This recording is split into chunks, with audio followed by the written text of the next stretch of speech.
Test 1, 2.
All right, good evening and welcome to the Thursday, March 14th, 2024 regular meeting of the Walnut Creek Planning Commission.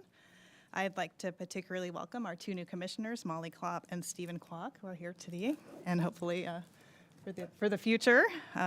We're so glad you're joining us, so it's nice to see you. At this time, I'll ask our commission secretary to please call the roll. Commissioner Kwok? Here. Oh, Kwok? Oh, sounds similar. Yes. Turn on your mic. I'm here. Commissioner Klopp? Present. Commissioner Reiser? Here. Commissioner Nating? Here. Commissioner Anderson? Here. Vice Chair Strongman? Here. Chair Ward? Here. Okay. Pro tip for everybody, when you're not speaking, make sure you turn your mics off. It makes it a lot easier for everybody. All right, so moving right on to item 2, the consent calendar. We do have one item on the consent calendar. Would any commissioners want to pull this item for discussion? Seeing only no's. The item is to approve minutes, and just as a matter of corporate principle, you don't have to be present at the meeting that the minutes were taken in order to approve the minutes. So I just want to tell you that if you had concerns about that. And at this time, I will entertain a motion to adopt the meeting minutes from So February 22nd. Second. Okay, we have a motion and a second. Is there any discussion, correction, any comments with regard to the minutes? Yes. Rice. Oh, no, I was just telling him I was first. It was Reiser and Anderson? Thank you.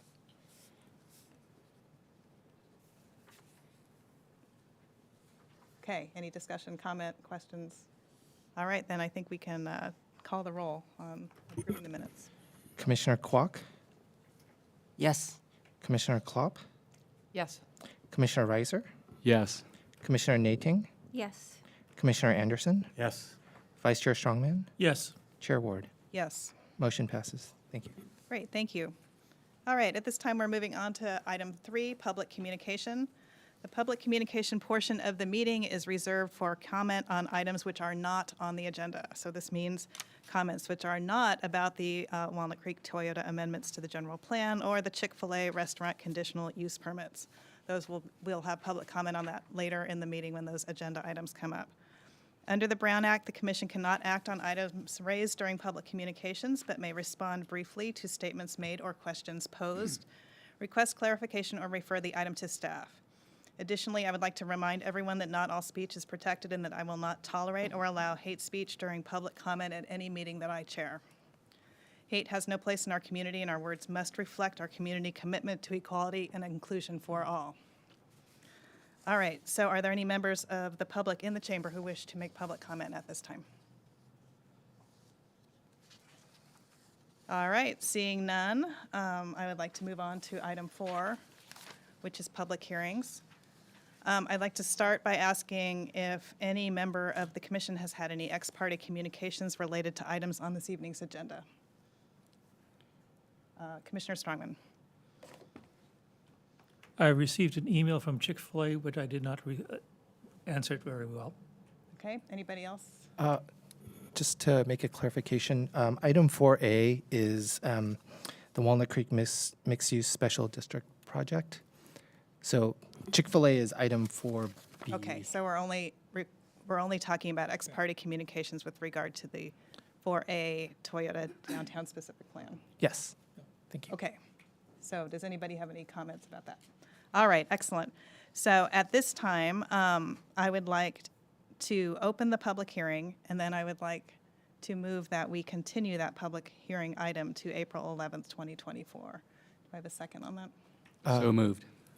Prior to making a motion, the commission may wish to see if there's anyone who'd like to comment on the item. Oh, I thought just we were, because we have it as an agenda item. Okay. All right, order of operations, a little bit complicated, so I apologize for that. So I am opening public hearing, and then I'm requesting public comment, and then we're going to continue it. All right, so is there any member of the public who wishes to comment on item 4A at this time? I see one hand. So if you could please come up here, give your comment card to the commission secretary, and go to the microphone at the podium. Yeah. All right. Thank you. And just for the Planning Commission's information, the property we're concerned about is, I'm Ron Gaddy, by the way, and I guess for tonight I'm representing the Gaddy Family Trust, and they're the owners, co-owners of 1435 Pine Street.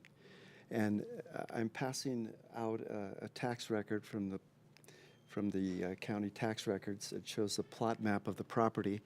And the reason I'm passing that around, it's a very strategic piece of property, because anything that's going to go in for highest and best use for this project, or rezoning, or whatever you might call it, to mixed use, which is the highest and best use that I can see personally for the property. We are in favor of that as long as the automotive is still retained in that, because it's such a close distance to the BART station. So it's within a quarter mile of BART. It encourages pedestrian traffic, foot traffic, by having commercial below and residential multifamily units above. And as a real estate broker, there's a tremendous shortage of homes, as you're well aware, of residential housing in California. And this would be ideal. And I believe state law says that if you're within a quarter mile of a major transportation hub, that you can get affordable housing, or for 1 or 2 stories of height density in a project. So the strategic part of this is that the access comes in off of Pine Street as well as part of North Main. But you already have a lot of traffic coming off North Main and Broadway. So by having the traffic funneled off of Pine Street coming in, and then assuming that there's other properties that front North Main, it would be, what does that mean?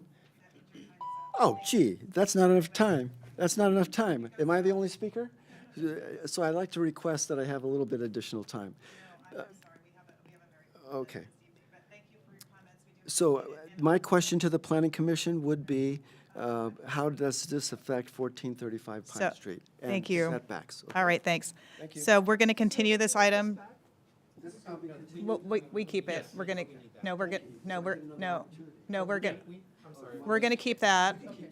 But, sir, if this item is going to be continued to April 11th, so if you'd like to return and make additional or different comments, you can come back and, yeah, absolutely. Okay, thank you. All right, do we have any more comments with regard to Agenda Item 1A, the Walnut Creek Toyota Special District Project amendments to the general plan? Going once, going twice. Okay, sold. So I'm closing public comment then for Agenda Item 4A, and now I would like to move that we continue the item to the April 11th, 2024 meeting. Do I have a second? Second. Is there any discussion or comment with regard to that? All right, let's vote, please. Commissioner Kwok, Yes.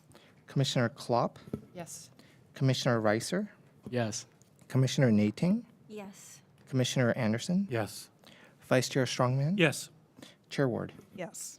Motion passes. Thank you. All right, thank you very much. All right, so moving right along, we're going to move to Agenda Item 4B, which is the Chick-fil-A restaurant at Citrus Marketplace Shopping Center conditional use permit, tree removal and design review application, number Y23-030. And first, we're going to start with a staff presentation by Simmer Gill, our associate planner. Good evening, Commissioners. My name is Simmer Gill, Associate Planner with the City, and we are here tonight to consider the conditional use permit for Chick-fil-A that will be located in the Citrus Marketplace Shopping Center at 2290 Oak Grove Road. The applicant, Nate Loveland, and his team representing the project are here tonight, and as am I, to answer any questions that you may have after this presentation. And just to quickly orient you with the site, the shopping center is located at the corner of Oak Grove and Citrus Avenue. It does consist of 3 parcels that are all developed with commercial uses. And the surrounding area consists of a mix of commercial uses, and there are residential uses to the north and east of the shopping center. There are 483 parking stalls on site, and the property is zoned planned development, which does require a conditional use permit for restaurants and freestanding buildings that offer takeout services in this shopping center. And just to show you the photos of the existing building that will be demolished, Bank of America has located to a newer location at the corner of Oak Grove and Shaylands Drive. So why are we here tonight?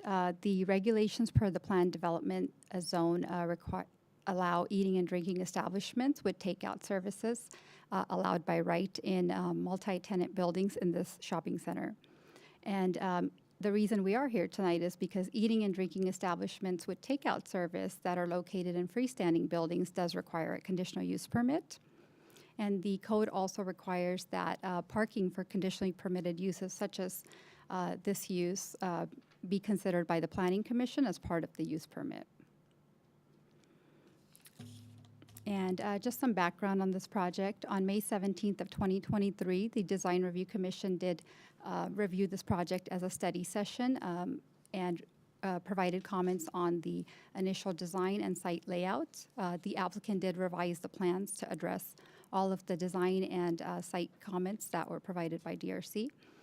And the DRC also provided a positive recommendation on to the Planning Commission for the proposed use.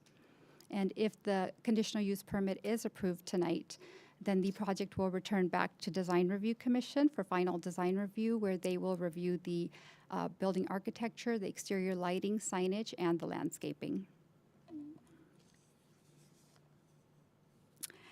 And the existing building will be demolished to construct a smaller footprint, a 5,363 square foot restaurant. The project also includes modifications to the existing site layout that will basically repave and restripe the parking areas. That will result in the removal of 9 parking stalls. There will be 8 tree removals, and the project does include new landscaping, installation of 20 new trees, exterior lighting, and building signage. And here are the business operations. Basically, this restaurant's concept is dine-in and takeout only. No drive-through is proposed at this location. The hours of operation are 6 a.m. to 11 p.m., Monday through Saturday. The restaurant will be closed on Sundays. And customer access to the restaurant is provided through the internal parking lot. I've provided renderings here to show you what the building entrance will look like for both the entrance off of Citrus and from the internal parking area. And here is a closer look at the floor plan, which does show that the customer dining area, the back of house, such as the kitchen, the storage areas, the staff areas, and also the public restrooms. And the curbside pickup is highlighted yellow on this exhibit. Chick-fil-A does have a door that's placed on this north elevation where the Chick-fil-A team members will interact with customers that place orders through the mobile app for curbside delivery. And the drivers are required to park, and the team members will hand them their meals in their parked cars. And for the third-party drivers, such as DoorDash or Grubhub, just some examples, they are required to park and come inside the store to pick up their orders. And here's some more information on the curbside pickup and how it will operate. At least 10 parking stalls will be designated for curbside, and as mentioned earlier, the customers that order through the mobile app will be required to park in one of the designated spaces and get hand-delivered meals to their car. This is part of Chick-fil-A's business model, and an example of the curbside pickup can be seen at the Target store in Walnut Creek, where staff brings out the orders to the customer in the parking lot. And provided here is an existing and proposed site layout.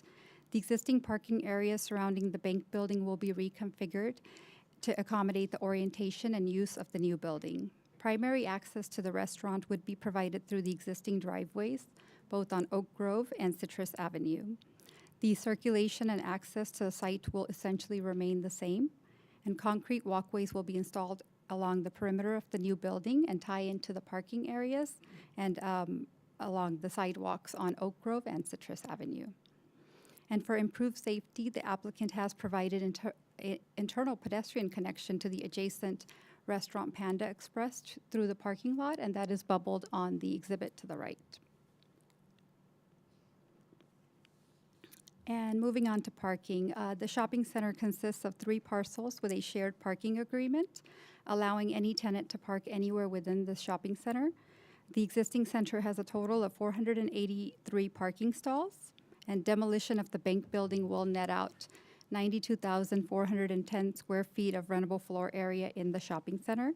That's requiring a total of 419 parking stalls per the flat rate of 1 stall per 200 and 1 stall per 250 of floor area for all of the existing uses in the shopping center. And per the PD, the parking ratio of 1 stall per 50 square feet of gross floor area is only applied to restaurants that occupy freestanding buildings. So that does create a requirement of 108 parking stalls just for this restaurant, and brings the shopping center's total requirement to 527 stalls. This would result in a deficiency of 53 spaces if we were to go based on this calculation. And however, as highlighted, parking for conditionally permitted uses, such as this restaurant located in a freestanding building, is ultimately determined by the Planning Commission as part of tonight's use permit.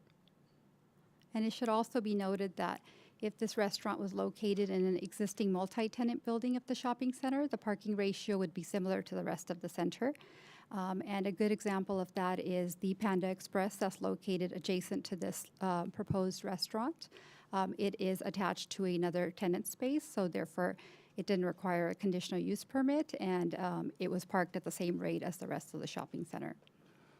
And the customer's dining space is 2,165 square feet of the total 5,363 square foot restaurant. So if we were to even calculate the parking based on just dining area only, instead of the entire gross floor area of the restaurant, there would be a surplus of 11 stalls for the entire shopping center. And in order to aid the Planning Commission in determining the parking, I will go over the parking demand study that was prepared by Hexagon Transportation Consultants. It did assume, the study did assume full occupancy of the shopping center, so that did include all of the vacant tenant spaces as well as the proposed restaurant. And the study did find that the on-site parking supply is adequate for the proposed demand, and that did include the proposed restaurant. And the demand for the shopping center, based on the study, is 349 parking stalls during the peak demand hours, and the parking during peak hours specific to this restaurant was 55 parking spaces. And to understand the traffic generated by the project, the city's traffic engineer did require a comparative analysis with a similar Chick-fil-A that has no drive-through, and with only food pickup and delivery activity. So it would be better for a better comparison to better reflect the total trips that this project would generate. And based on the study, the restaurant will generate 69 morning peak hour, 172 midday, and 142 evening peak hour trips. And the study did conclude a decrease of 17 morning trips from the previous bank use, 72 net new day trips, and 42 new evening trips as compared to the previous bank. So basically, the bank had 100 midday and 100 evening trips, and the additional trips are written on this slide. And please note that these trips are distributed over the course of an hour and through various roadways. That is shown in Figure 5 of the traffic study. And just to quickly recap the traffic and parking, the parking demand study prepared by the independent traffic consultant Hexagon did conclude there's more than enough parking in the shopping center, even with the addition of this restaurant. And the city's engineer did review the traffic study and did confirm there is adequate parking supply, as well as access to the site would result in minimal disruption to local traffic and circulation. And there are a total of 18 trees on site. The project does require tree removals. There are 12 trees being removed as part of this proposal. None of these trees are highly protected. They were landscape trees that were planted as part of the original development. And the city arborist did review the project arborist report as well as the plans and did administratively support the removal of 4 of these trees. The remaining 8 were in fair to good health, so required the Planning Commission's approval as part of this entitlement. And the trees that the Planning Commission will be considering to remove tonight are circled in red on this exhibit. And the applicant is also preserving 6 trees as part of the development, and those are circled green on this exhibit. And to offset the loss of trees on site, the applicant is planting 20 new trees. There is a landscape plan in the project plans, and if you would like to look at it, I could show it at the end of my presentation, but it's not a part of my presentation tonight. And the project is exempt from CEQA under Class 32, which is intended to promote infill development in urban areas. And the project does meet the requirements of Class 32, as it's in compliance with the zoning ordinance and general plan policies that do encourage revitalization of local serving neighborhood shopping centers with new businesses. And the building is constructed to meet all development standards such as height, setbacks, lot coverage, as well as floor area. And the restaurant will be developed on a parcel that is less than 5 acres. And since this is a existing shopping center that's completely paved and developed, there is no value as a habitat for endangered plant or animal species. And the project will not generate any significant effects related to traffic noise or air quality as identified in the VMT transportation analysis.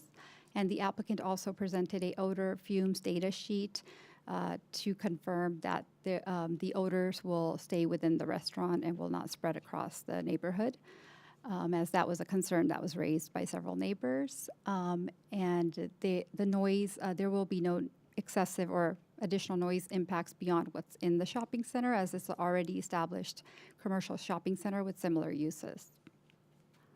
And the site is currently served by all existing utilities. So for these reasons, staff did make a recommendation to deem this project exempt from CEQA. And so tonight, the Planning Commission has to make the 3 following findings to approve the conditional use permit. And the project, based on the analysis and all of the studies provided, the project is consistent with the zoning ordinance as it was designed to meet all of the development regulations and meet the policies of the general plan that do support infill and redevelopment of shopping centers. Vehicle access and circulation will remain the same, and the proposed plans and traffic reports have been reviewed by city planning, the building division, engineering, traffic engineering staff, as well as external agencies such as environmental health, central sanitary, and the Contra Costa Fire District. And all have found that the plans or the project does conform to the operational and safety requirements. And given the proximity to the residential neighboring properties, the restaurant was designed to be neighborhood serving with a dine-in concept only, and to minimize any issues that are typically related with drive-through restaurants. And after the applicant has also held 3 meetings with the surrounding community. There was a meeting with the Business Association and stakeholders of Walnut Creek. A second meeting was with representatives of the Homeowners Association for Woodlands. And a third one was a community meeting with over 30 residents that did attend the meeting. I will allow the applicant to go into more detail and recap these meetings as I was not in attendance. And after the applicant's community meeting that was held on December 13th of 2023, city staff did receive a collective set of comments from members of the public expressing concerns related to business operations, traffic, safety, and parking. And city staff did prepare a response to these comments, and that letter is included as attachment 12 of your packet tonight. And more similar comments were received for this project after the public hearing notices went out for tonight's meeting. And a copy of all of these letters is also provided to you. And we did receive, all of these were in opposition, but we did receive 3 letters of support. And with that, staff does recommend that the Planning Commission determine that the project is exempt from CEQA, approve the conditional use permit for the restaurant, approve the tree removals, and also determine that the parking is adequate for this project. And with that, I do conclude my presentation, but I'm happy to answer any questions. Great, thank you very much. That was a very informative presentation. Appreciate it. I have to go backtrack a little bit because I didn't do my ex parte question for the commission. So sorry, but I apologize for that. So Commissioner Strongman, I think were you done disclosing? Essentially, I received an email from Chick-fil-A's office, and I just responded to thank you for the email. Okay, anybody else? Okay, Commissioner Klopp. I also received an email and responded just, thanks, I'm brand new. Okay, Commissioner Needing. Same thing, I responded, thank you. Anybody else? All right, I did exchange a couple of emails with the Chick-fil-A representative and did not manage to connect or speak with her at all. I also, some time ago, spoke with a friend of mine who lives in the Woodlands about the project briefly, but it was prior to the project being on our agenda. So those are, anybody else? Okay, I apologize for going out of order here. All right, so any commissioner questions for our planner here with regard to the project? Okay, go ahead, Vice Chair Strongman. Actually, Commissioner here. Commissioner Brandt Anderson. Thank you. Some questions on the parking.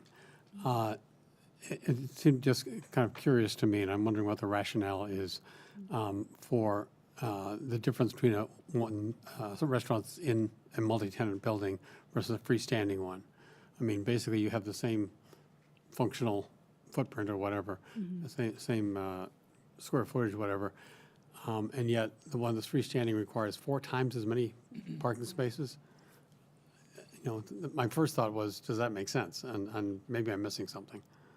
Yeah, I believe when the regulations were written, I guess I should go back. So this is under a planned development, but the community commercial zone was used as an example to determine the parking on site. So that's the Encina Grande Shopping Center is zoned community commercial, so the nearby shopping center. So we were trying to keep the parking similar to what would be allowed there. But there's really no written record why at the time when in the 70s or 80s when this code was written, why it was. But I believe it was probably just to regulate and control fast food type restaurants, or if they would have drive-through lanes, just so they could do additional, meant to consider all aspects of traffic patterns, right? Existing parking, the existing shopping center will be located in. That's what I think. I don't know if Sung would like to add to that, but that's what I believe. I have nothing to add, but as part of the Plan Commission decision, you would be considering the parking to see if it's adequate for this project. Yeah. Then it seems like there's actually kind of 3 competing parking conclusions. One was, and you mentioned it in the staff report, but I think Chick-fil-A actually suggested that if you applied it only to the dining area, not to the back room, then it would actually fall within the required parking without any changes. Of course, is the one the initial one by formula that you described, and then there was a third one which was based on the traffic study. So as far as including only the dining area as the square footage that's contemplated to require parking, is the formula that's provided to us, does it make that distinction, or does it go on a gross square footage? So the formula that's provided based on the entire shopping center, which is the 1 per 250, even if we were to calculate it based on that, parking would comply. What the developer applicants team had requested is, since Planning Commission is determining the parking, can they at least consider that this is a 5,300 square foot restaurant, however, only 2,200 square foot of is going to be open to the public, so if we could take the calculation based on that, if you want to keep it, with that number 1 per 50, which is required for freestanding buildings. So it was just a thought that when you're determining the parking, that either we could do it based on what's already out there, the 1 per 250, or if you want to keep it consistent for like freestanding buildings that require 1 per 50 square feet of gross floor area, that's fine, but can we do it based on the dining area? That was a request. Then the third option was to take the traffic study that was done. Obviously, a fairly detailed traffic study. Yes. And I'm not sure, whether it included, I guess it included, assuming a full tenancy in the That was shopping center. required, yeah, for them to assume full occupancy of the Right. shopping And center. I don't know if they looked at, the mix of tenants that they have now and what it might be, but essentially it takes the formula that was used initially, kind of sets that aside and says, we're going to do a traffic study that is more detailed, has more input, more nuance, if you will. And I saw that, the staff agrees that that is a better analysis of what's needed. That is correct. So is that simply because it's a more detailed thing and the criteria and the techniques used seemed appropriate to the staff? That's the traffic correct. And engineer. I can also have the city's traffic engineer, Smadar Boardman, elaborate if needed, but that is correct. Okay. That was the purpose of the traffic study, to confirm there would be the parking demand, the project would meet the parking demand on site. Okay, thank you. Vice Chair Strongman. I'm sure. I'm on, it's on. Sorry, I couldn't see it. Can I assume that if Chick-fil-A did not have the takeout, we would not need a CUP? That is correct. So we wouldn't be, if they had given that up, we would not be here tonight. That is correct, because there is a caveat in the code that defines takeout services, and takeout services are basically any restaurant that provides a takeout area that's dedicated for takeout service, or 20% or more of the sales would result in off-site consumption. And of course, in this case, it was obvious that this restaurant would, so it wouldn't be exempt. Okay, thank you. One more question. It looks like the corner of Citrus and Oak Grove has been going to be changed. Could you elaborate on that a little bit more? When you say, mean the frontage improvements? Yeah, actually, the curve appears to be going out, making more of a right turn. I can have the Yeah. city's traffic Okay. engineer Good. answer that question.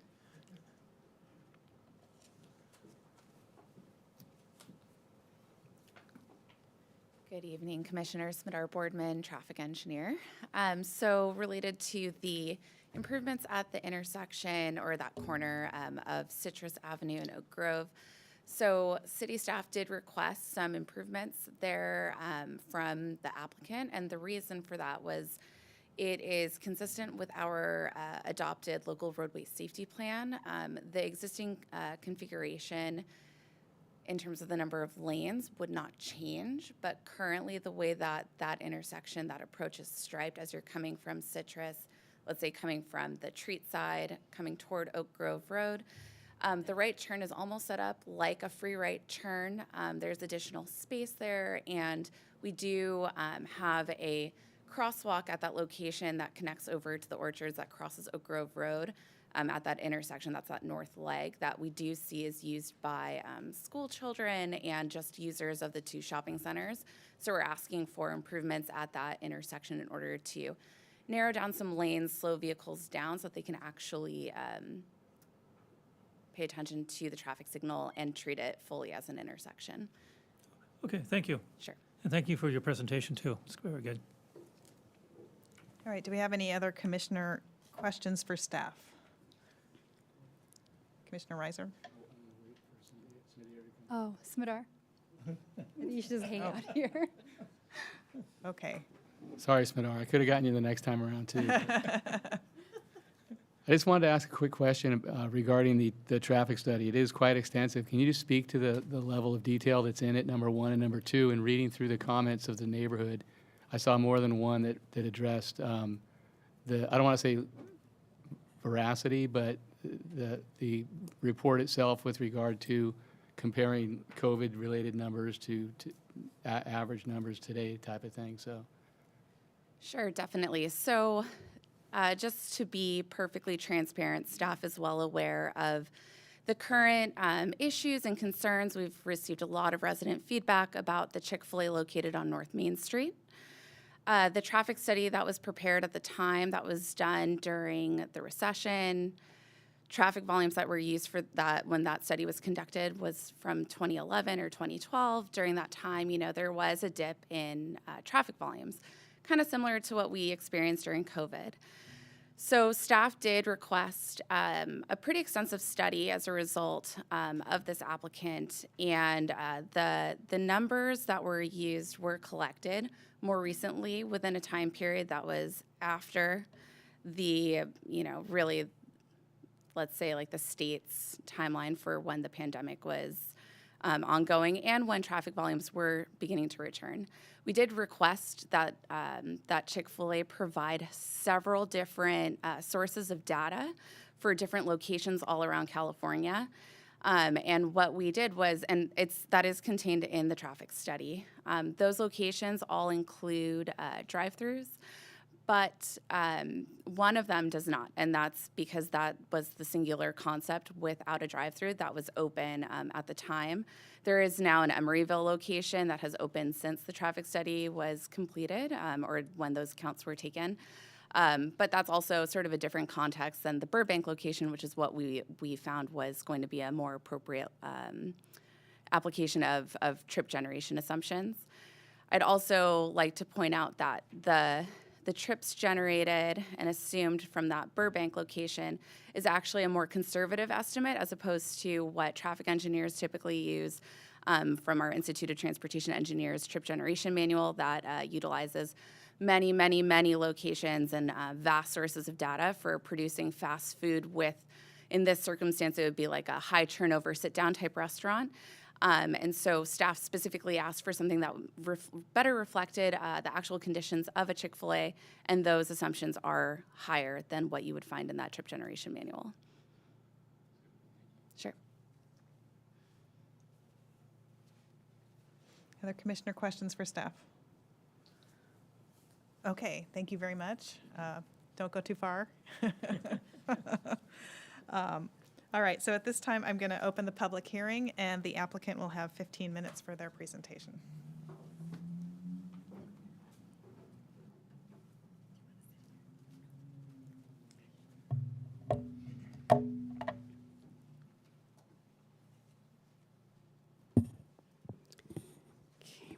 Well, good evening, Chair Ward and Commissioners. My name is Christine Cho. I'm the Principal Development Lead for Chick-fil-A, and I'm responsible for new locations here in Northern California.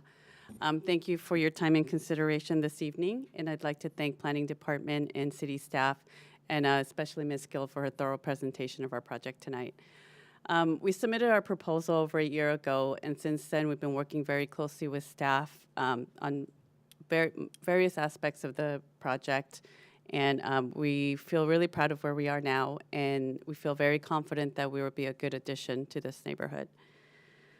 Chick-fil-A is a quick service restaurant that began in 1946. We pride ourselves in excellence in customer service, food quality, and community involvement. We have been rated #1 amongst quick service restaurants for 9 consecutive years with the American Customer Satisfaction Index. As you all likely know, we have an existing restaurant currently on North Main Street. That restaurant was opened in 2012, and it's been hugely popular and receptive, and it's one of the top grossing restaurants in the country currently for us. The newly proposed Citrus Marketplace restaurant has been designed to serve the surrounding community and those already traveling along Ignacio Valley Road and Oak Grove Roads.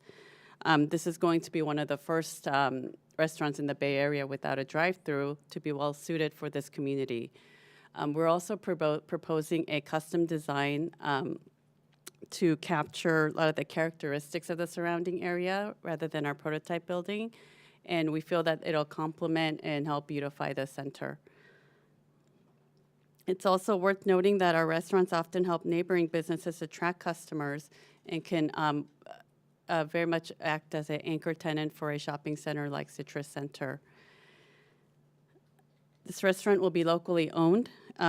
Locally owned by an independent owner who is committed to the surrounding neighborhood. Our operators are in our restaurant on most days and are very committed to community involvement. Our Citrus Center restaurant will employ about 85 to 100 residents. We are proud to be known that we hire a lot of local students for their first jobs. These are great paying full-time and part-time positions with flexible schedules. There's opportunities for leadership growth. There's a lot of hands-on training and mentorship from the restaurant owner. And we're also very proud to say that many of our California franchisees began their Chick-fil-A journey as team members. And Chick-fil-A is also proud of our employee scholarship program. This year, we are awarding a record $26.4 million to our team members and making a difference in more than 14,000 team members with these scholarships. Throughout this month, our CEO has been personally traveling across the country to award some of these scholarships. And just this morning, he awarded a scholarship to a team member in Daly City. This team member was a recipient, one of the 14 recipient of our largest scholarship, which is a $25,000 scholarship. And this team member is a first-generation college student. He's a son of immigrant parents, and in the fall, he'll be attending University of Pennsylvania's Wharton School of Business. This is just one of many inspiring stories that shows our commitment. It demonstrates our commitment to the community and to the Bay Area. So we're very grateful for this opportunity to be here this evening, and we look forward to serving this wonderful Walnut Creek community. I have our whole team here tonight to answer whatever question that you might have for Chick-fil-A. So thank you so much again for your consideration, and I thank you for your time today. Great, thank you very much. Don't Yeah. leave yet. All right, so do we have any questions for commissioners for the applicant?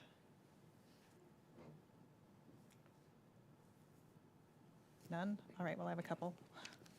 All right, I have a question about the extended store hours. It seems like it's open later than the rest of the shopping center. Can you speak to that, please? Yes, so the store hours, we're basically seeking approval for what is allowed in the plan development. The final operating hours is a decision of our operator. This site has not been licensed yet to an operator, but it is the owner-operator that will make the final decision. I'm really confident that they'll do what's best for the community. I believe our existing Walnut Creek restaurant closes at 10 p.m., so our operators will work with the community on what is right for that area. But we are seeking what is allowed in the plan development. But you're aware that this restaurant's a lot closer to a residential neighborhood Yes. than the other Walnut Creek location? Yes, we are aware. Okay. We are aware of that. All right. All right, I had a question too regarding, as you know, the city of Walnut Creek has a very strong anti-discrimination policy in place. We don't discriminate against anybody listed as a protected class in the UNRRA Act or anywhere else, including LGBTQIA people. And I was wondering if you're confident in your corporate commitment to that lack of discrimination against those populations. Our corporate commitment. Yeah. We are a restaurant that treats everyone with honor, dignity, and respect. And me just as from a personal experience, I do not experience anything but respect within our company. Yeah. Okay, thank you for that. I appreciate that. I think that is all my questions for you as the applicant. Last chance here, commissioners, for the applicant. They're going to get another chance up here again, so. All right, thank you very much. Appreciate that. All right, so now is the time for public comment. You can sit down if you like. Please, thank you. Now it's time for public comment. I see there's a lot of people here. We've done this before, so can I just get a show of hands of how many people intend to do public comment this evening? 2, 3, 4, 5, 6, 7. All right, not too bad. All right, so I think that's enough. You can have your full 3 minutes. If there's hundreds of people, we usually shorten it just to try to get people out at a reasonable time. I also have a personal rule that people who brought some children with them to the meeting get to go first. So that's just the way we roll with that.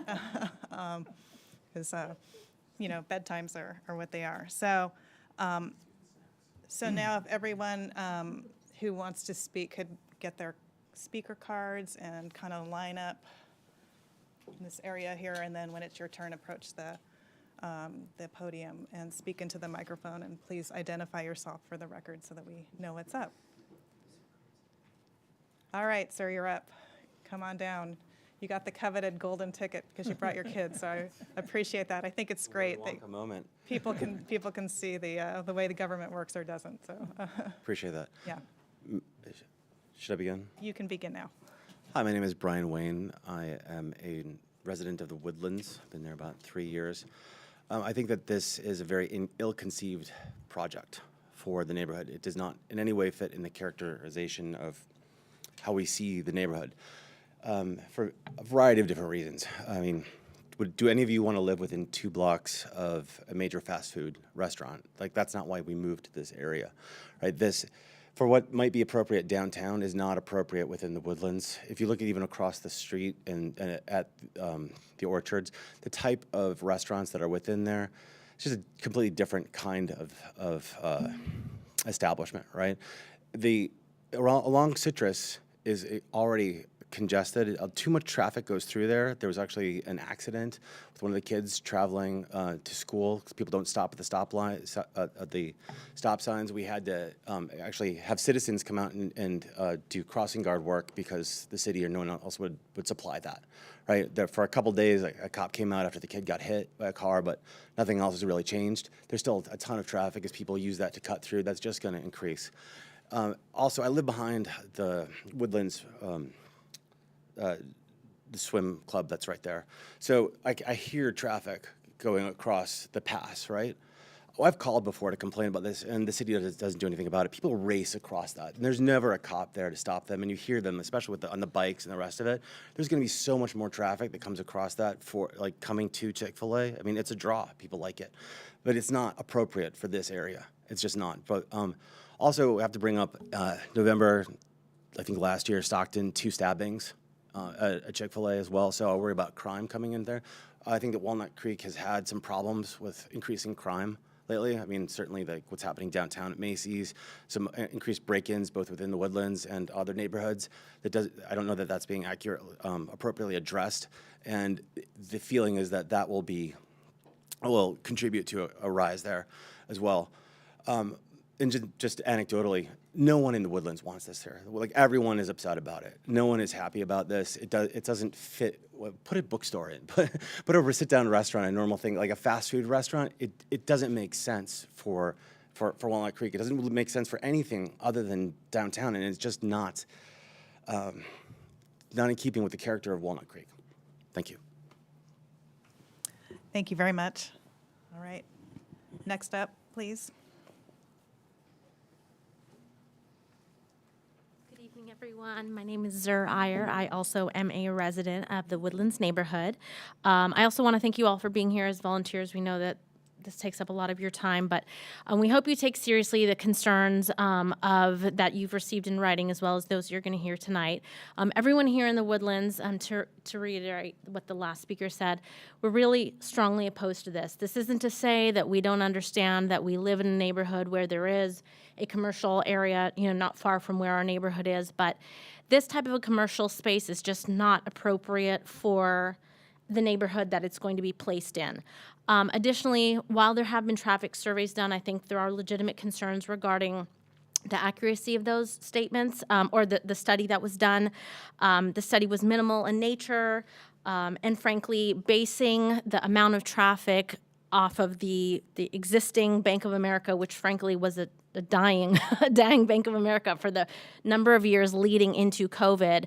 I don't think that comparing the drive-through, the number of visits that would be there for a Chick-fil-A versus the bank is actually an accurate kind of reflection of the amount of traffic that a new Chick-fil-A would bring. Additionally, I think there are we're lacking to see also that there are other Chick-fil-A restaurants, 2 within a 5-mile radius, one in one direction in Concord, and then there's another one, as we know, on North Main in Walnut Creek. So there kind of seems to be this glut of Chick-fil-A's in this area for some reason. I understand that it is a draw of a restaurant, but at the end of the day, I don't think any community needs to have 3 fried chicken places within 10 miles. I mean, that just seems like an overabundance. Taking also into consideration that across the street in the orchards, there are 2 other, in the orchards as well as in Encina, there are 2 other fried chicken places. So although I'm not suggesting that people can't like fried chicken, they certainly can. There's just a whole lot of it in our neighborhood. I don't think that this is kind of the diversity of businesses that also Walnut Creek should be kind of trying to encourage to come. And then I also want to mention there are the concerns that we have, as was mentioned by the chairperson, about the hours of operation. Although 11 p.m. might be what is allowed under the code or what might be allowed based off of the city's, the municipal code, it is inappropriate for our neighborhood. We are very, very close. It would be located very, very close to a residential neighborhood. Furthermore, all the businesses in that neighborhood that exist, none of them are open, honestly, probably past 9 o'clock at the most. I know, because when I've gone out to try to find something to eat, there's nothing in my neighborhood. And personally, that's okay with me. I think people in our neighborhood are willing to drive a distance to go find food, but to have a restaurant open of that nature with that volume of cars until 10 or even 11 o'clock at night, I think is entirely inappropriate for the residential nature of the neighborhood. Thank you very much. Thank you. Who do I give these to? All right, next up. Hi, my name's Stephanie Jensen. I also live in the Woodlands. Apologies if I'm nervous, but this is out of my comfort zone. But it You're does doing mean a great. lot to Keep on. It does mean a lot to me to come here before you guys. Just as a mom from the Woodlands, I drive all the time. There are several schools. In the traffic report, I didn't see anything that indicated that the foot traffic of all the kids at the elementary schools, the junior highs, and the high schools. You also have new drivers, 16-year-olds on the road. There are minimum days once a month with all these kids infiltrating, usually go into Encina and aren't crossing over the main street, but at 12:30, if there's a Chick-fil-A, you're going to have hundreds of kids who are going to want to cross over into those already busy streets, as the previous gentleman mentioned, with accidents as well. It makes me extremely nervous to have something enticing those kids over to that area that is already extremely dangerous. Also, I am in the car quite a bit. I have a kid in Dance Connection right there. I have a kid at Encore. The traffic at certain times, when something that should take me 2 minutes to get across the street could take up to 15 minutes, throughout several times of the day. So I also think that comparing a bank to a Chick-fil-A and the traffic that it had, it's not comparable. A Chick-fil-A is definitely going to draw a different, children and other traffic into that area. Those are my main concerns. Thank you guys for listening. Thank you very much. All right, next up. Good evening. I am Elizabeth Schrag. I'm a 46-year resident of Walnut Creek and a 17-year resident of the Woodlands. I have seen, obviously, over that time, lots of change in Walnut Creek. Some I welcome, some I question. This one I vehemently oppose, especially because it would be situated right at the corner of our neighborhood. I don't know that those pictures really do it justice to really get a sense of where it's located. Yes, it's on major thoroughfares, but it's literally in the neighborhood. Without having seen all the details of the study, I do question some of the, validity of it, comparing this particular Chick-fil-A with 1 or 2 in Chick-fil-A's network where there is no drive-through. I wonder, are those 2 Chick-fil-A's in a neighborhood? Are they situated between 5 different schools within a 2-mile radius? Also, from a traffic perspective, I'll echo some of the comments from the previous speakers.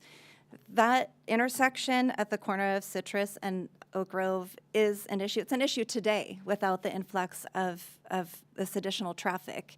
At school times, at commute times, there's a backup, and it creates an issue kind of going all the way around the corner, up over the hill into Ignacio.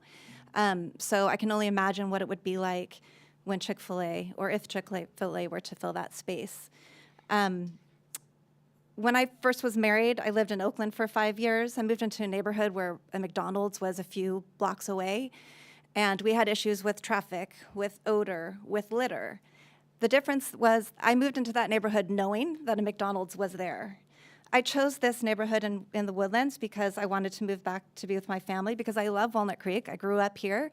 But I wanted to live in a true neighborhood and live in a suburban area. This, to me, is going to make it feel very urban. I'm going to enter the Chick-fil-A neighborhood. That's not the kind of space I want my kids to grow up in. I love Chick-fil-A. My family loves Chick-fil-A. I just don't want it in my backyard. So my question for you, as you consider this, is would you want this blocks from your house? Thanks for listening. Thank you very much. All right, next up. Yeah, and if you wouldn't mind bringing your speaker card back up there, our last speaker, Elizabeth, when you get a chance, just drop the speaker card. It's okay. All right, go ahead. Thank you. Hi, I'm Ryan Brown, and I also have lived in Walnut Creek for 42 years. I went to elementary school at Woodside, which is just down the street from where this proposed location is. I went to Bancroft Elementary and Foothill and Northgate. My parents also grew up here, so I'm very intimately familiar with this area. I was riding my bike in the Shadelands when it was just trees in the Shadelands. So I've seen it grow, and I'm all for capitalism. I'm all for, $6.5 billion company coming in, polished reports, the whole 9 yards. I get it, but the previous speakers said it spot on. I have letters here from many, many people in the Woodlands. This is where I live. My kids are 5 years old. They go to school, and they went to the preschool, which we're not even talking about, in the same shopping center, which is called Kid Time. So we're talking about all the schools around there. There's also like half a dozen preschools in that area as well. So I live literally around the corner, and do I want my kids riding their bikes and walking around where people are already using Citrus Avenue as a thoroughfare? If you guys know that area at all, that's like a little shortcut for people to speed through, get up on two wheels and cut through traffic, especially during commuter times. To say this isn't going to increase that by like 10x is ridiculous. I also have an issue. We can talk about lots of different things where we don't want, I'll say that I'm a NIMBY as well. I don't want fast food in my backyard, but we can talk about the ethics. We can talk about fast food not being healthy. The main thing is the traffic right now. I don't think this report that came out is accurately portraying what the Woodlands is in the true nature of our neighborhood. Picking a spot in Burbank that has to-go orders is not the same thing as putting a fast food place that's primarily geared and designed towards having takeout from food delivery services like the Uber Eats, where people are working on tips. I've worked on tips before. You want to get in, you want to get out as fast as possible. You're not trying to delay. So having that demographic coming in, trying to slam orders in and out of that restaurant all day long, to say that that's the same thing as not having a drive-through or somewhere in Burbank is I think apples and oranges, and we really need to. That's the crux of this issue. We need to pump the brakes a little bit. And if we need to do another study by an independent contractor, an independent agency to really look at the true traffic, then let's do that. But I can say honestly, from everybody in the Woodlands, we don't want Chick-fil-A there. Like, I love fried food, I love chicken sandwiches, I love chicken wings, I love all of it. I'll go down to Monument Boulevard, I'll go to Clayton Road, I'll go to North Main. We're not talking 10 miles away, we're talking 3 miles away.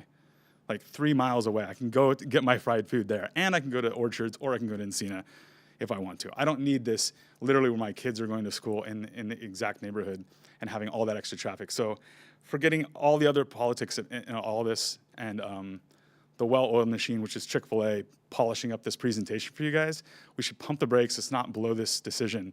And let's really look at this traffic legitimately. And I'd appreciate that. Let's not have this black eye on Walnut Creek right now. Thanks, guys. Thank you very much. All right, next up.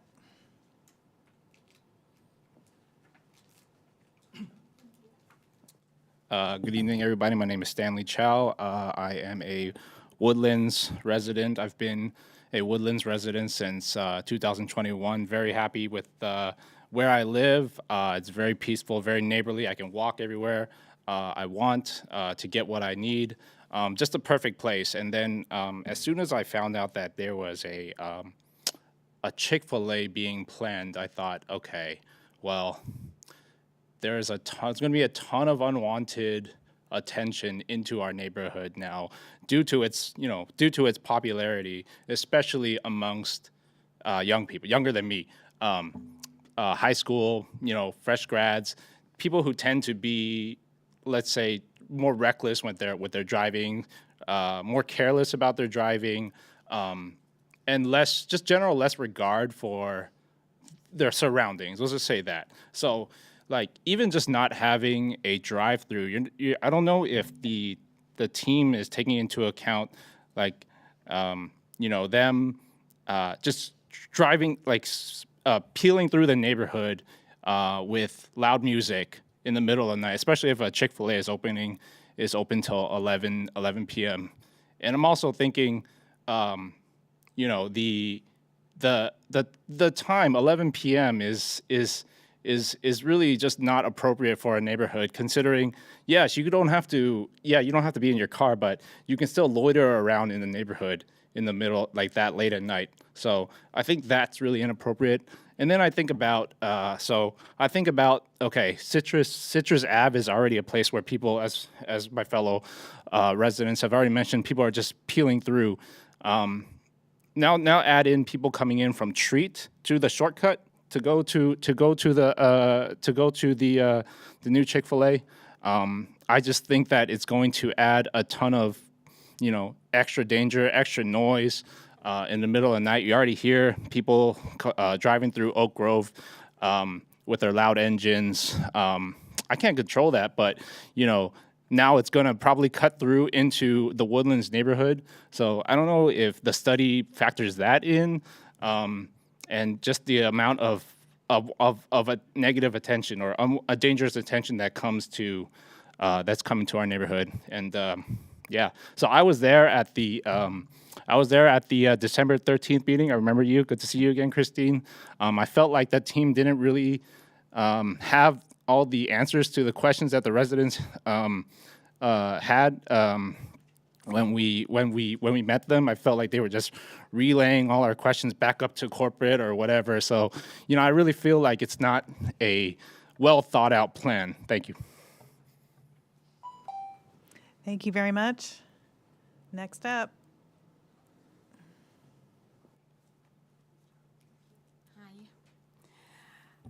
My name is Rika Zaharia, and I'm the owner of European Delights Bakery in Citrus Plaza.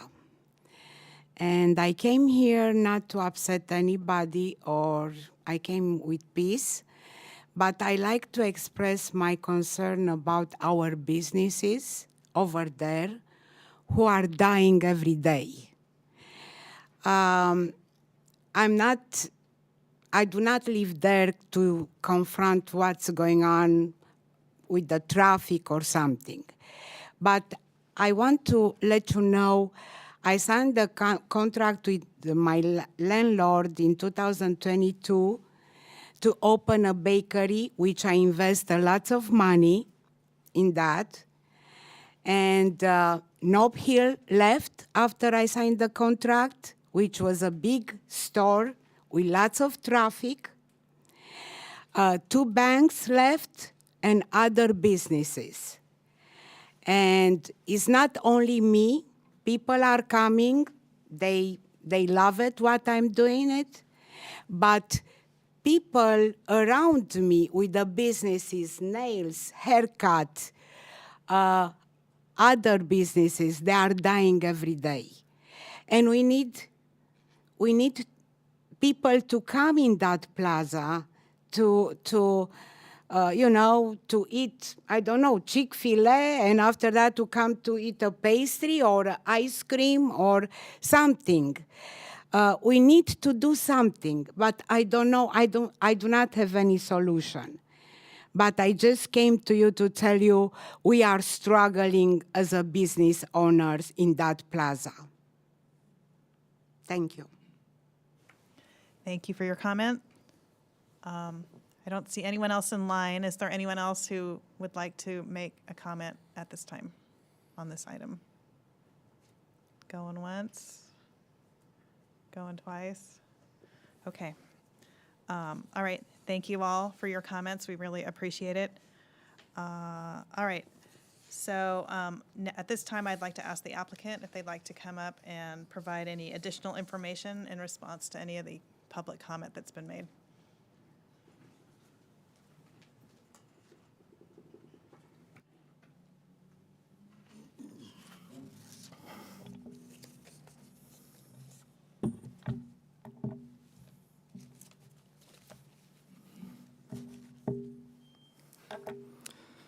Thank you. Nathan Loveland. I am the one who submitted an application for Chick-fil-A for a conditional use permit because we have floor space for takeout service and because we offer takeout service. I think that was pointed out in the beginning. And I just kind of want to mention, to also that if we weren't applying for the conditional use permit for takeout service to have that floor space, that this would be a restaurant authorized by right in this area. We would have gone right into planning, got our approvals, got building permits, and the store would be open today, a year and a half later. So we just want to make sure that that's, where our heart is, to get the CUP, to properly serve the community. Not everybody wants to come and sit in the store. They don't all have the time for that. Okay, so real quickly, I just want to address a couple things. We do have the traffic engineers here tonight. They are able to speak to their studies. Couple things I want to highlight real quick. We studied multiple different ways. Traffic counts were done when school was in session. The Burbank store offers third-party takeout. The Burbank store has all 5 applications up and running for third-party takeout at that store. When we studied per the ITE manual, we are authorized a 50% pass-by rate. We didn't take that into consideration. We took 100% of the counts at Burbank. We applied them at this store. We didn't discount anything. We also, when a trip comes into the store and a trip goes out, those are not differentiated whether the client was there to take out, third-party delivery, or to dine in the restaurant. A trip into a store is a trip. So if there are third-party deliveries happening at Burbank, which we know there are, they're all part of our traffic counts for the store. We know that from our community meetings and talking to the residents, we know that traffic is a topic here. We've heard it from the community. We've heard it from the city. We've talked with the city engineer, and we have agreed to make a contribution in seed funding to the city to go ahead and start traffic improvements in that area, how the city sees fit. And that amount is $30,000 to the city to make those improvements starting soon. From the discussions I heard, the hours, the last thing I wanted to talk about was the hours. We know in this plan development that the hours are allowed in operation till 11 p.m. When the plan development went into place, there was community involvement. That's what the community asked for. That's what went into the plan development. To my understanding, the city does not regulate business hours in any other part of the city, to my understanding, is what my communication was with the planner. So again, that's an operator decision, who the operator hires, the way they can staff their building, the way that they can adequately serve the customers. That's going to be their decision.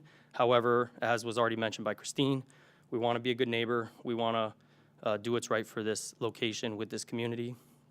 And then lastly, I think there was some discussion in the letters that because we offer mobile curbside pickup in parking stalls, because we have third-party delivery, we were going to be operating a de facto type of drive-through operation coming to our property. That's not the case. When you come to a Chick-fil-A restaurant and when you pick up your meal, whether you ordered on the app personally yourself, you have to go in the store and pick it up, or there's designated parking stalls. A team member will come out and hand you that meal. If you're a third-party delivery driver, you have to park, you have to come to the store, you have to show them who you're ordering for. If we just handed out meals to everybody, it may never get to the right person. So either way, the cars park, they come to the store, and they pick up the meal. And there is an area, a meal fulfillment area. This does function to get meals ready in a drive-through operation in order to fill the drinks, package the meal. The food is passed from the kitchen to the meal fulfillment area. The meals are then fully prepared as per the receipt and then handed to the customer. Meals get prepared in this room just as they go out to the dining room. Your drinks, your bag, everything goes in. If it's to go, it's still prepared in the meal fulfillment area, regardless of whether there's a drive-through. And in this case, there is no drive-through. Yes, there are third-party pickup And the meals are still prepared in the meal fulfillment area to be delivered to the customer, regardless of where exactly and how the customer ordered. That's all I have. In response to the comments, I'll be here to take any questions, or if there's no questions from me, I'll. Great, thank you very much. We appreciate that. You can sit down now, and if we have further questions for you, we will ask you that. So at this time, I'd like to close the public hearing and bring the matter back to the commission for any comments, questions, or deliberation. Anybody? Commissioner Anderson. Actually, if the traffic engineer, city traffic engineer would come back up. There were several comments about the traffic study, including one that said it was cursory. It's 160-some pages, which seems a little more than cursory to me.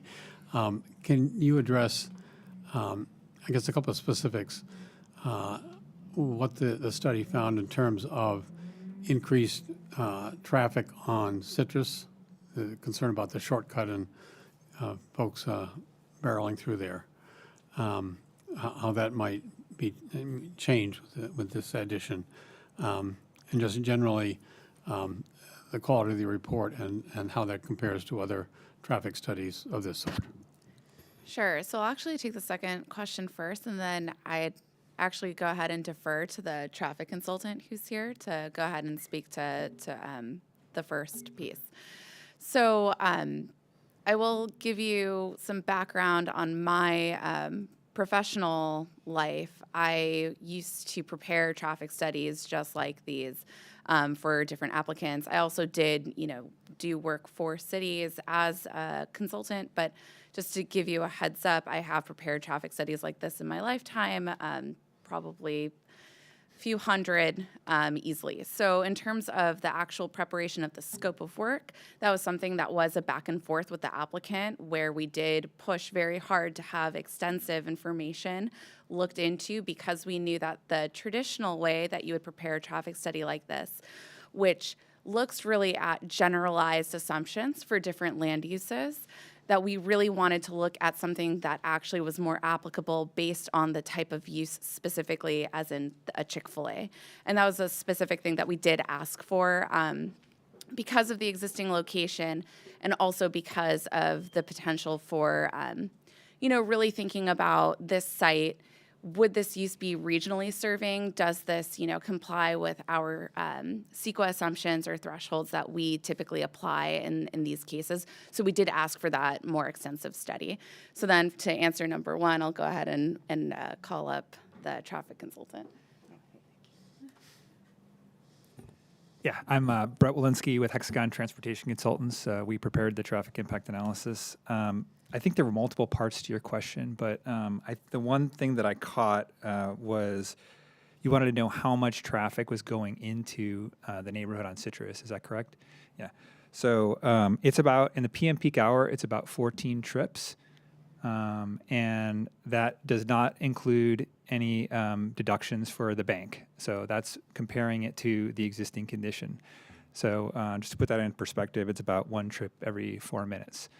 And as an overall estimate for Chick-fil-A, when you look at where their traffic is coming from and going to, we're projecting about 10% into the neighborhood. So, what other questions do you have? Let me add one, which was they mentioned a bunch of schools in the area. Yeah. This might be an attractive after-school meeting place. Yeah. How did you address the children pedestrians? Yeah. So, so all of that traffic for the schools are in the traffic counts, and the counts are done basically while schools are in session. They're not done, during the summer or even on weeks with holidays or during inclement weather or anything like that. We also go out and we measure the signal timing, because you have pedestrian crossings, right? And you have more pedestrians. It's going to affect the signal timing and affect the ability of pedestrians to get across the road, and the delays for vehicles at the intersection. So we go out and we field time them. So we reflect all of the pedestrian counts in the signal timing. So does that answer your question? Yeah. Thank you. If there's any other questions while I'm up here, I can. Any other questions for the traffic consultant?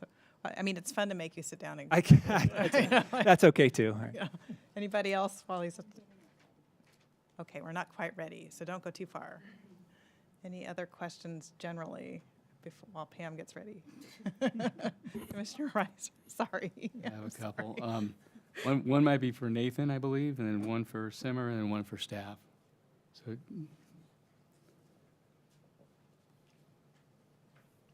It was brought up by one of the speakers tonight, the concern for safety with regard to the late hours, et cetera. What's the protocol for Chick-fil-A with regard to safety or security at the stores?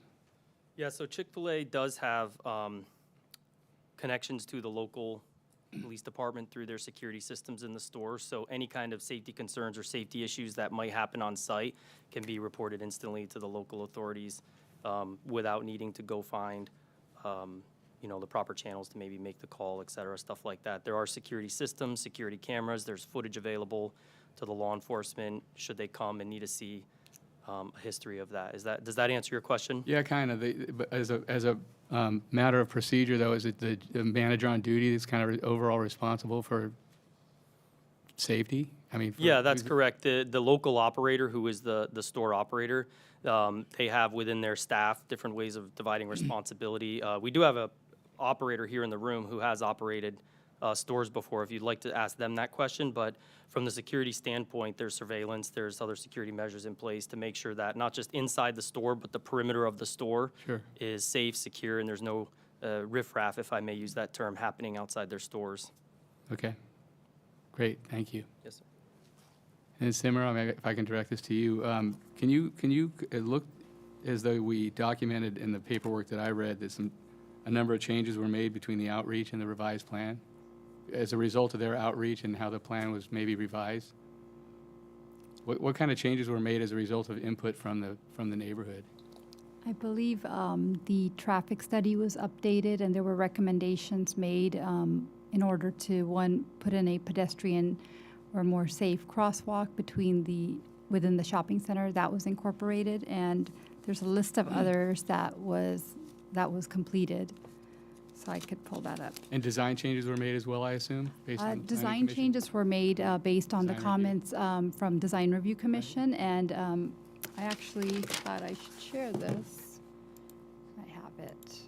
So you can see how it has improved. So that was the first submittal that you see before your screen when it went for a study session that Design Review Commission looked at. It was a off-shelf design, so there were a lot of comments that said to incorporate more articulation, more architectural elements, a variation in materials, and the revised plans before you do show that they've incorporated wood siding. There is stone facade and, of course, the stucco facade. And also the Chick-fil-A sign design has been changed, so it doesn't look so cartoonish, if that was the word that's been stated. So it's more in line with what's in the shopping center. And even the size complies. There is a master sign program amendment that's requested from the Design Review Commission, but it is specifically because one sign per frontage is allowed, one on Citrus, one on Oak Grove. Right. But because the primary entry faces the internal parking lot, they wanted a entrance above that location.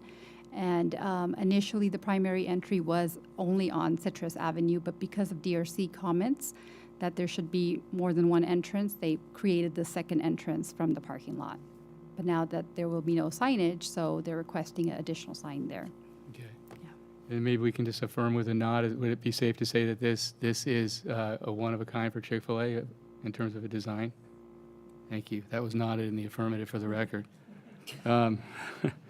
And then lastly, for staff, with regard to, this is a CUP, so I imagine with other restaurants and whatnot that we've had to make these different types of decisions on not just the operation of the restaurant, but things like beverage licenses and hours and things like that. We do have, I'm a little bit concerned, to be honest. I share this concern about the hour of 11 o'clock that fronts a neighborhood. Do we have the ability to put some as part of the CUP to say that it might be that? That is correct. The Planning Commission does have the authority to make any modifications. And I'll just put it out there for my fellow commissioners, maybe a consideration might be that the hours of the restaurant being open versus delivery hours or something, some split might make some sort of sense. Or delivery can happen up until maybe even 11 or 10 or something, but that the restaurant itself that might generate the traffic is a different, just food for thought. That's all I have, thanks. Okay, other questions? Commissioner Needing. I wanted to ask, one of those speakers or residents said that there's nothing open in that particular area past 10. Can you tell me what the hours of all the nearby establishments? Are you talking just within the shopping center or within like the vicinity, like orchards? That particular shopping center, which is the opening of. I mean, I don't know what the operating hours are for all of the businesses, but I know BevMo is open later. It's and the proposed. Let me. We think it's 9. It's actually not. So let me pull up the conditions. Give me 1 second, please. And then while that, the Planning Commission has made considerations regarding hours of operation, and we do take into consideration, to your point, revenue.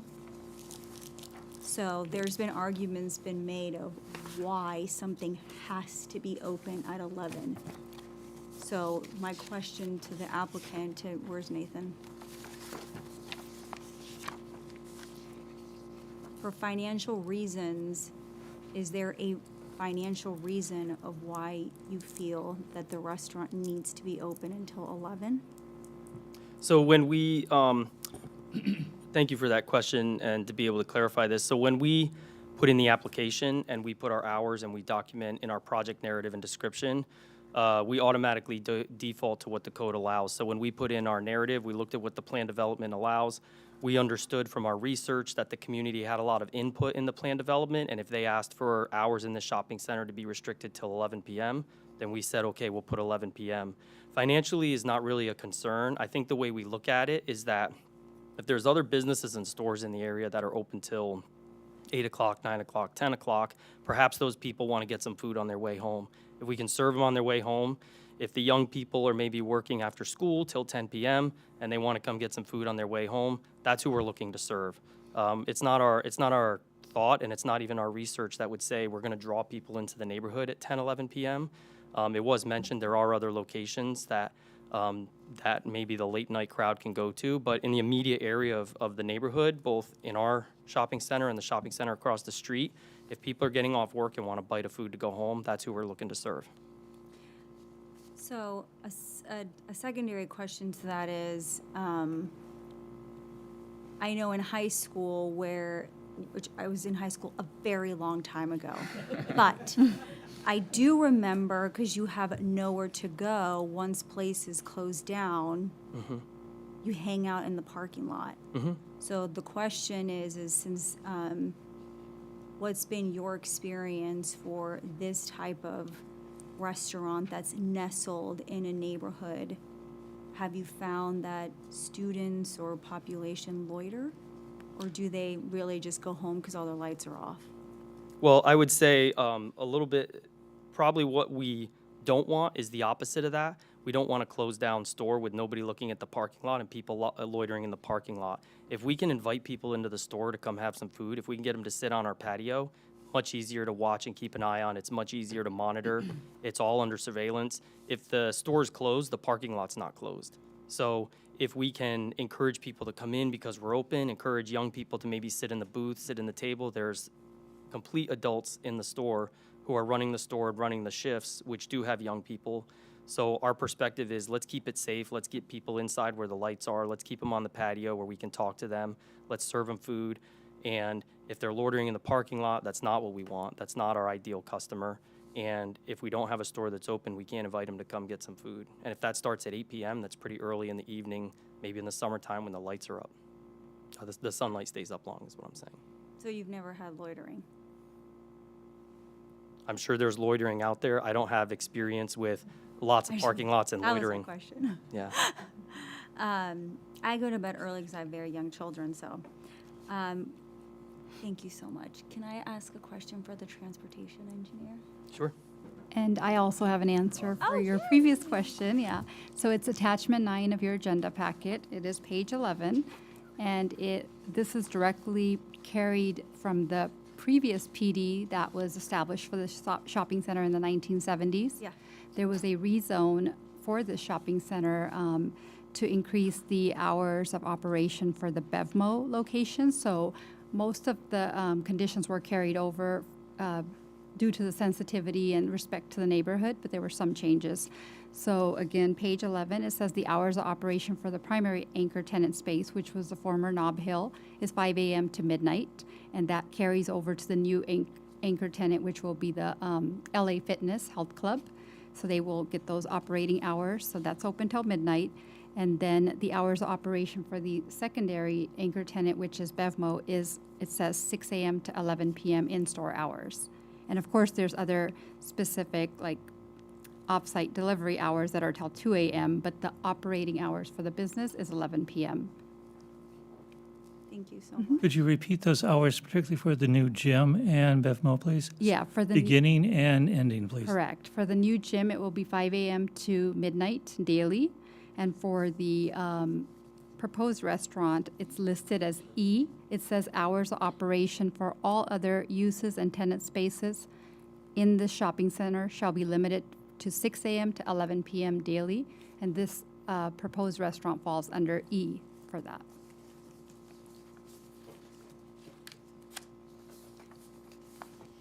Thank you, that's very helpful. Thank you. Yeah. Do you Can I have? still ask Hexagon? Absolutely. Oh. Excuse me. All right, we have traffic questions. Come on up.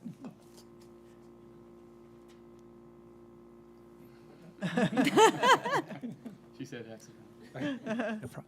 It is Hexagon, right? Yes, yes. Okay. I noticed, I know it's not easy. Thank you for doing an LOS and a VMT. I know that SB 743, that changed, so, but I always like seeing both. My question to you is, there was a lot of discussion about pedestrian improvements and safety. Yeah. And I noticed that it had to do with safety of movement within the shopping center. Yeah. And that's why you did that, specific crosswalk cut through. Yes. My question to you is, did you guys, and I saw that you had one recommendation of the pedestrian improvement, I can't find it now, but I believe it was the northeast corner of Oak and Citrus. You discussed a radius. Yes. And that was specifically with the turn lane. Yes. And I did notice that the AM peak hours on Citrus were much higher than the PM hours. And there are the schools there. So my question to you is, did you review the pedestrian improvements outside of the shopping center? And the reason I ask that is because then on page 26 of the document, it shows that all the streets in the project vicinity have sidewalks and crosswalks, but on the south side of Oak Grove Road, there is no crosswalk there. And I know there doesn't need to be a Yeah, yeah. but and that's why I brought it up, because when I read it, it makes it feel as if, no, there's crosswalks all throughout with the directional. There isn't, in fact. And then when you were studying the pedestrian movement, because you noted just there being one recommendation for pedestrian safety, were there any considerations, especially when the school got out, for any type of the touch, I'm tired, to be able to have like the flashing beacons? Thank you. I was trying to think of that word. Like, did any of that, considering that Ignacio de la Salle's, I got my De La Salle, Ignacio, and then Valle Verde, if you're like kind of looking at the site like this.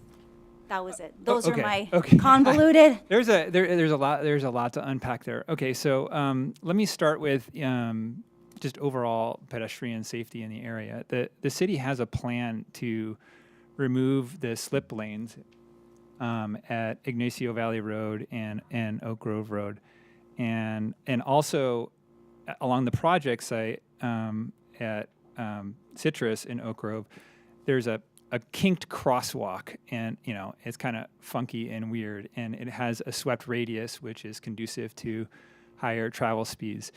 And so, in terms of what we recommended the project make a contribution towards removing all of those right turn slip lanes, which are not safe or less safe for pedestrians. I won't call them unsafe.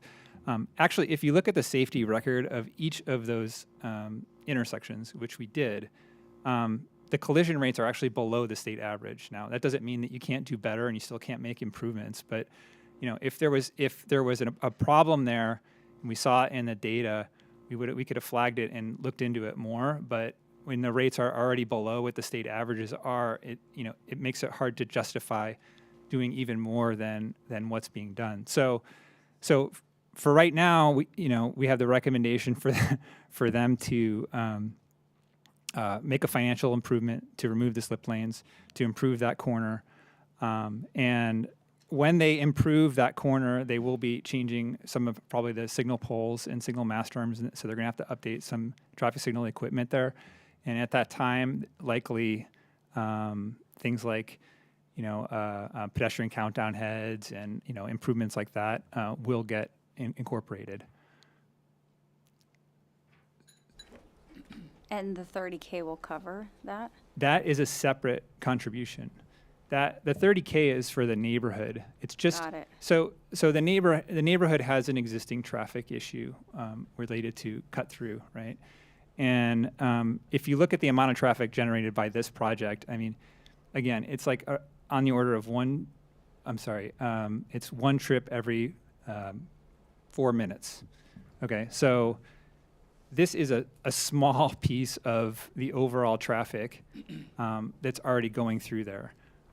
And rather than having to try to guess at what improvements the neighborhood would want, you really have to do your own study. You have to do a comprehensive study with the neighborhood to see what those solutions are going to be. Because some people could want, speed humps because they want to lower speeds. But then if you live in front of a speed hump, you may not want a speed hump there because people will slow down. You may hear squeaky brakes or things, right?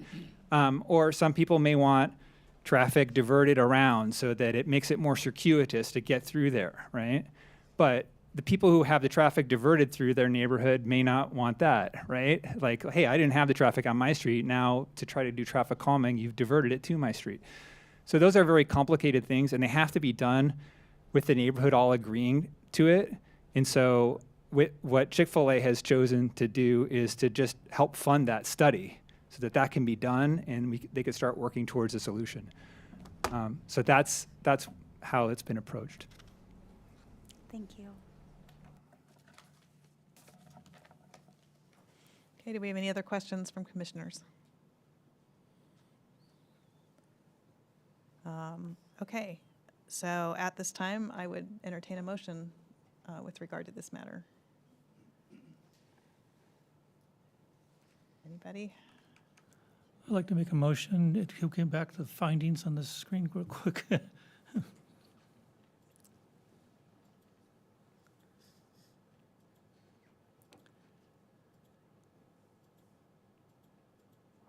Thank you. There's somewhere. I'll never remember them. That the project is exempt from CEQA. We approved the conditional use permit for restaurant for freestanding building with takeout services. Approved the tree removals associated with this project and determined the parking is adequate for this project. Okay, do we have a second? A second. All right, we have a motion and a second. Commission Secretary, can you please record the vote? Commissioner Kwok, Yes. Commissioner Klopp, Yes. Commissioner Reiser, Yes. Commissioner Nating, Yes. Commissioner Anderson, Yes. Vice Chair Strongman, Yes. Chair Ward. No. Motion passes. Thank you. Okay, thank you very much. Thank you, everyone, for participating and giving us information about this. We really appreciate it. All right, so moving on to item 5, which I have very mixed feelings about. This is the election of a new chair and vice chair for our commission. Before we do that, I just want to thank everyone for indulging me as serving as chair of this commission. It's truly been an honor and a great experience, in particular because the staff has been so supportive and helpful to us, and you guys are the best. I really appreciate it. And this is a wonderful commission to serve on, so I've been, it's been great to be chair, and I've really, really enjoyed it. So, but my term is up as chair, and I think it's time for somebody else. So do we have we're electing people to the chair, okay. So do we have a nomination for chair of the commission? I'm going to preface my nomination with a thank you to you. You've done a stellar job. I know it's not the first meeting or two that you've run, but professionally, but you did an exemplary job, and we appreciate that. And with that, I will nominate Ken Strongman as chair and Brant Anderson as vice chair. So moved. Great. Do we have a second? If it's okay, if we can do chair first and then vice chair. If that's Okay. Sort of the normal Minus process. Brant. I apologize. No worries. All right, so can we amend that motion to just nominating So amended. Ken Strongman as chair? And I'll second it. All right, thank you. All right, we have a motion and a second. Can we vote, please? Commissioner Kwok, Yes. Commissioner Klopp, Yes. Commissioner Reiser, Yes. Commissioner Nating, Yes. Commissioner Anderson, Yes. Vice Chair Strongman, Yes. Chair Ward. Yes. Great. Motion passes. Thank you. Okay, so I guess the new chair gets to deal with the vice chair. Yes. Do we have nominations for vice chair? I'd like to nominate Brant Anderson. And I'll second that. Oh, sorry. Can we have a roll call, please? Commissioner Kwok, Yes. Commissioner Klopp, Yes. Commissioner Reiser, Yes. Commissioner Nating, Yes. Commissioner Anderson, Yes. Chair Strongman, Yes. and Commissioner Ward. Yes. Great. Thank you. Moving along to item 6, and thank you. I'll hopefully live up to her standard she's set. Item 6, commission member and staff reports and announcements. Do we have any? Yes. So I had emailed the Plan Commission earlier about the design review standards study session that will be happening next week. So if you have any questions, please feel free to reach out to staff. I'm sorry, next Plan Commission meeting. Thank you. Thank you. Anything else? And hopefully everybody have a good year. And I will go to item 7. We are adjourned.